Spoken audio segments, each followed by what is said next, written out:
Extremely honored to be joined today by the longest reigning Intercontinental Champion in WWE history, Der Ring General Gunther. Gunther, thank you so much for joining me on Under the Ring Pro Wrestling Conversations. Yeah, thank you for having me. So let's start with what's up next in your historic reign. You're taking on a stalwart of WWE, The Miz. Aside from what's already been said in that match, what are your thoughts on that match? What are your thoughts on him as a wrestler? It's a clash in styles, but I really feel like you guys can bring a lot out of each other. Yeah, I think so too. It's definitely a clash of many things. I think it's a clash of styles. It's a clash of how we both came up in this business, in this sport, where we paid our dues is different. But I think that's what makes it interesting, and that's what makes it exciting. So I'm really looking forward to that. Like you said, it's one of the most decorated active superstars in the company. I'm only in the main roster since 1.5 years now. Also, in terms of that, it's been a little bit the newer generation against the older generation, so I'm excited for that. And yeah, I think that's all to be said about it. I'm really interested to see what that looks like with you and him because you guys, in very different ways, are two of my favorite wrestlers to watch, and it's those kind of matches that get me excited. Your matches with Sheamus at Clash of the Castle, and then Sheamus and Drew at WrestleMania, and then Drew at SummerSlam, are some of my favorite matches of the last probably at least decade. You represent the sports side of wrestling, and the ring is sacred and that kind of stuff. But what did you personally like about stepping into the ring with those guys and creating? I think every opponent has, obviously every opponent is different. Every opponent brings different upsides to the game. Also depends what it is. So you mentioned Sheamus first, for example. He's somebody that matches my physicality and brings a lot of energy to the ring, where it's like you have to be all over that guy to really keep him in control. So it's like to really keep him down. That's somebody, for example, that's something not everybody brings, for example. So it was new to me and brought out something different in me. And that goes for basically every opponent, really. So it's hard to say. But yeah, for example, Sheamus is a good example for a heavyweight, for example. Take somebody like Chad Gable, who's a former Olympian. So athleticism wise, conditioning, he will be somebody that beats me, obviously. But then there's the size difference. How does that play into it? He's technically even more versatile than I am. And I think those are just two examples of how everybody's different. And but I think those differences make it exciting. The Intercontinental title has long been known as the workhorse title, which I can appreciate it. But if you look at the history of it, it was also used to headline cards that the world champion wasn't on in the past. The history of it with Pat Patterson and Ken Patera and their rivalry in the early 80s. The man you supplanted, the Honky Tonk Man, wasn't the style of a lot of other guys, but he headlined some big money shows in a really strong time in pro wrestling. What about the Intercontinental title makes being the champion so special to you?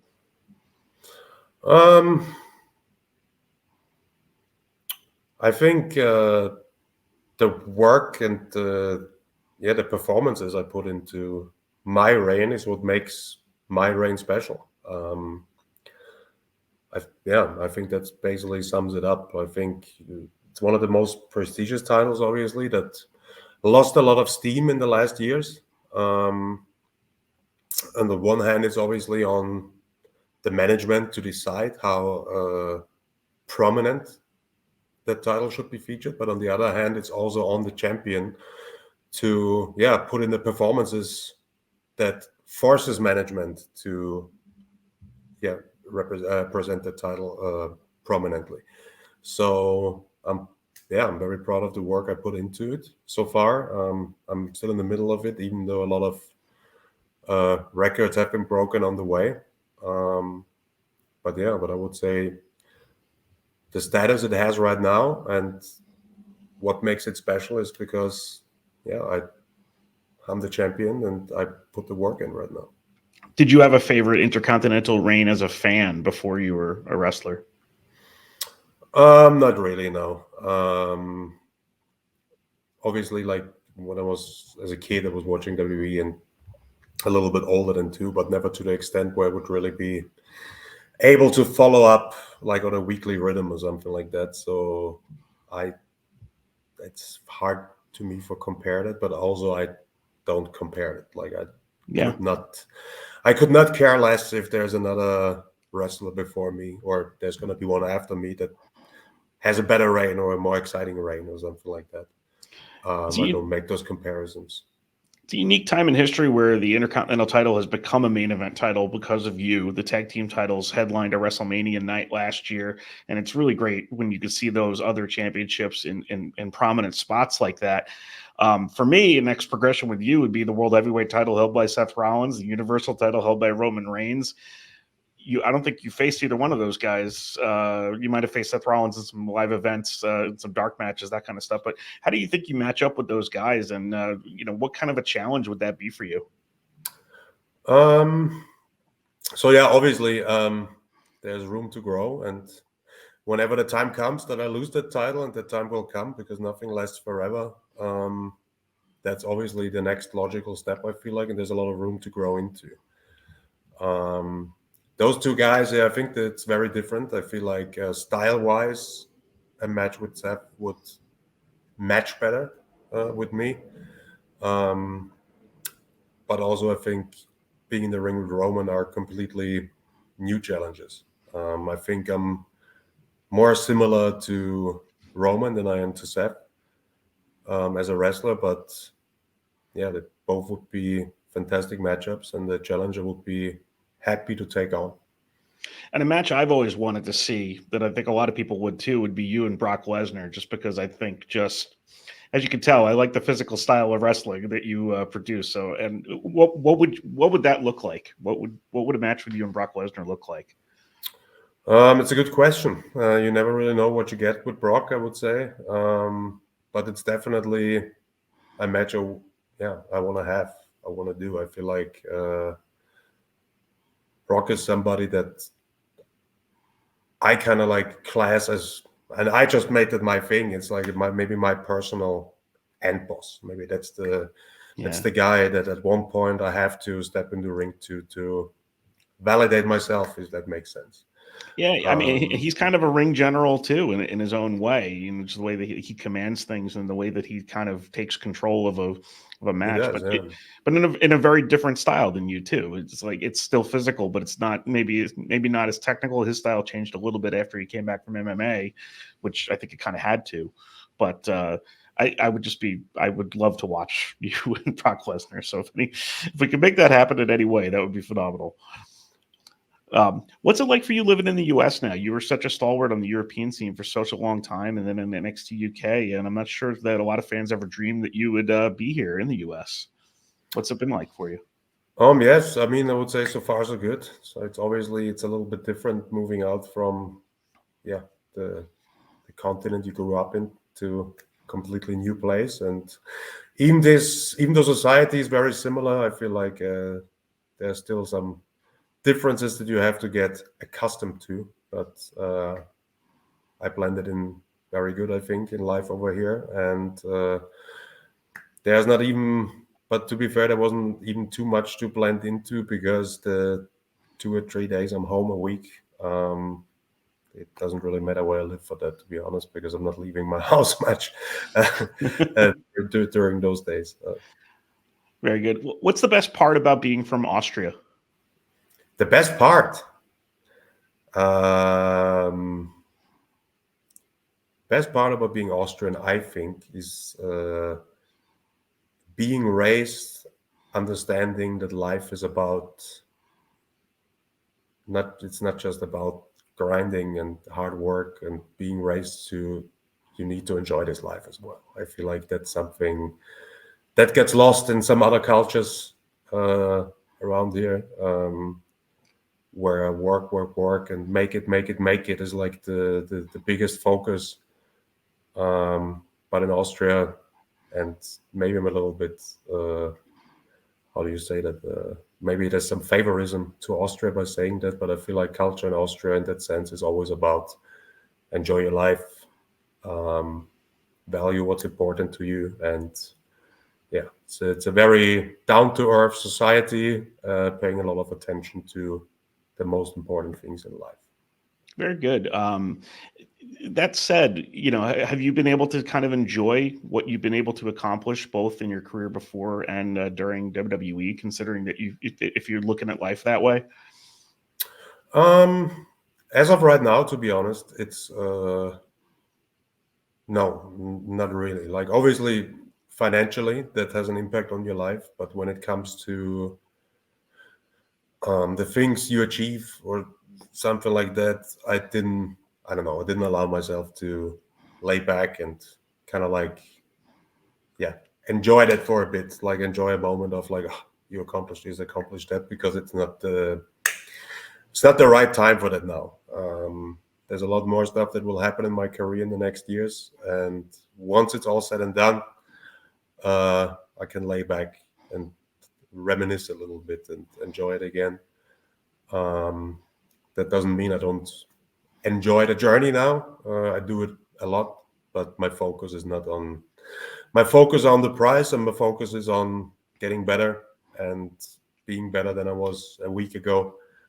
And yeah, that's what's most important for me now. All right. Are there people you look to in pro wrestling as mentors, both in your early years and in WWE now? Is there anybody that you specifically look to? I would say nobody specifically. It's like I've been asked it before. It's like, who was that one person you looked up to and go like, oh, that's how I need to be. I was somebody that I don't know, I was always able to put a lot of energy, focus in walking the way I like to walk. When I get told, do this, do that, and then I do it and I don't feel it, then I'm not going to do it anymore. So I feel like it's not a specific person, but actions from a lot of peers around me coming up in my wrestling time. It's like, I would say even on the early stages, I think there was never like that one guy that was like, oh, he knows all the answers to me. It's like you live and learn, and it's trial and error. But who influenced me the most? I would say it is Ludwig Kaiser, to a certain degree, with all the knowledge he had from, even though his father, and the whole look at how our sport should be in the ring. Like, I remember having early matches with Daisuke Sekimoto, like in my career. Wow. I really looked up to him.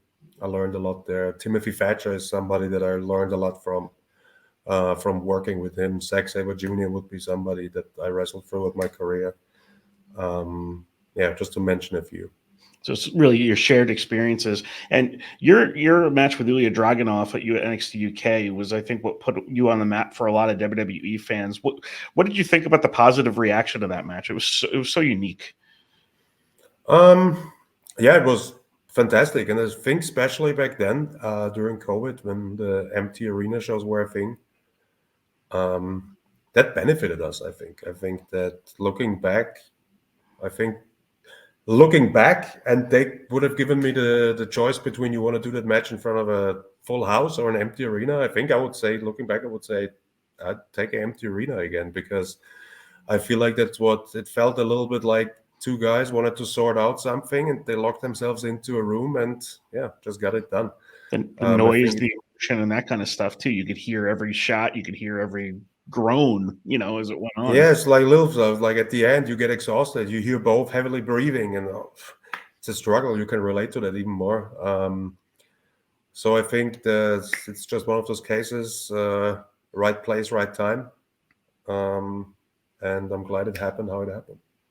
We're going to move on to something we call the 3 count now. It's going to be 3 quick questions and your answers.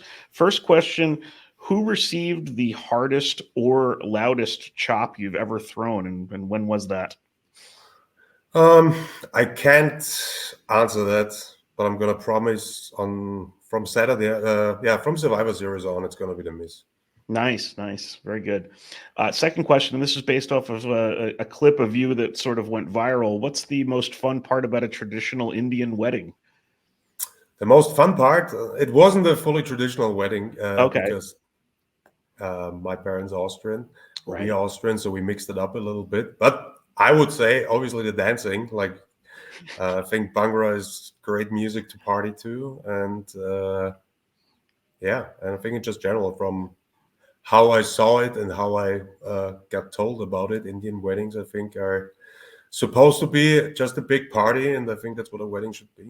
Well, congratulations on that. I also attended one that was sort of a mixture of Thank one you. not that long ago too, and it was very very fun and very unique to any experience I'd ever had before. The last three question: a friend of the show, Joe DeSario, wanted to know what your favorite American food is. My favorite American food. Um, it's a question. What is American? But I would say In-N-Out Burger. In-N-Out Burger, very very nice. Yes. On that note, too, just before we wrap, what did you change about your diet and your fitness when you came to the WWE? Because I think fans could see that you have transformed your body over the years. Yeah, I always been training a lot and hard, but yeah, follow the diet for once. Actually, let's just eat less. That was the big change. There wasn't really more to it. That whole game about getting in shape. There's no secrets behind it. It's just about continuity, and yeah, it's a marathon, not a sprint. So you got to stay into it, focused for a long time. And is a lot of your fitness functional? Is a lot of that sparring and that kind of stuff? Do you like grappling and that kind of stuff too? I used to but especially at the wrestling school, obviously, or would be in the ring more often for training. I would love to do that. It's great cardio. It's fantastic for pro wrestler to be able to understand uh, how certain things in Brazilian Jiu-Jitsu work, or how certain techniques in other amateur wrestling work. It's very beneficial. At the end, that's a little bit the root of what we do. Um, so I used to like that, but at the moment, I'm quite busy, so I haven't like. Usually, I went every 2 weeks, once a week. We met up with the group, Imperium, and went in the ring and worked out a little bit. But right now, it gets a little bit trickier to find that time because especially I wrestle 3 to 4 times a week anyway. Well, Intercontinental Champion Gunther facing The Miz at Survivor Series on Saturday in Chicago. Thank you so much for joining me today on Under the Ring. Really enjoyed this. Really enjoying the heck out of your reign as Intercontinental Champion. One of my favorites I've Thank you. ever seen, and you're one of my favorite wrestlers too. So I was really excited to do this. Thank you so Oh much. yeah, thank you very much, and yeah, maybe see you again. Definitely. Thank you.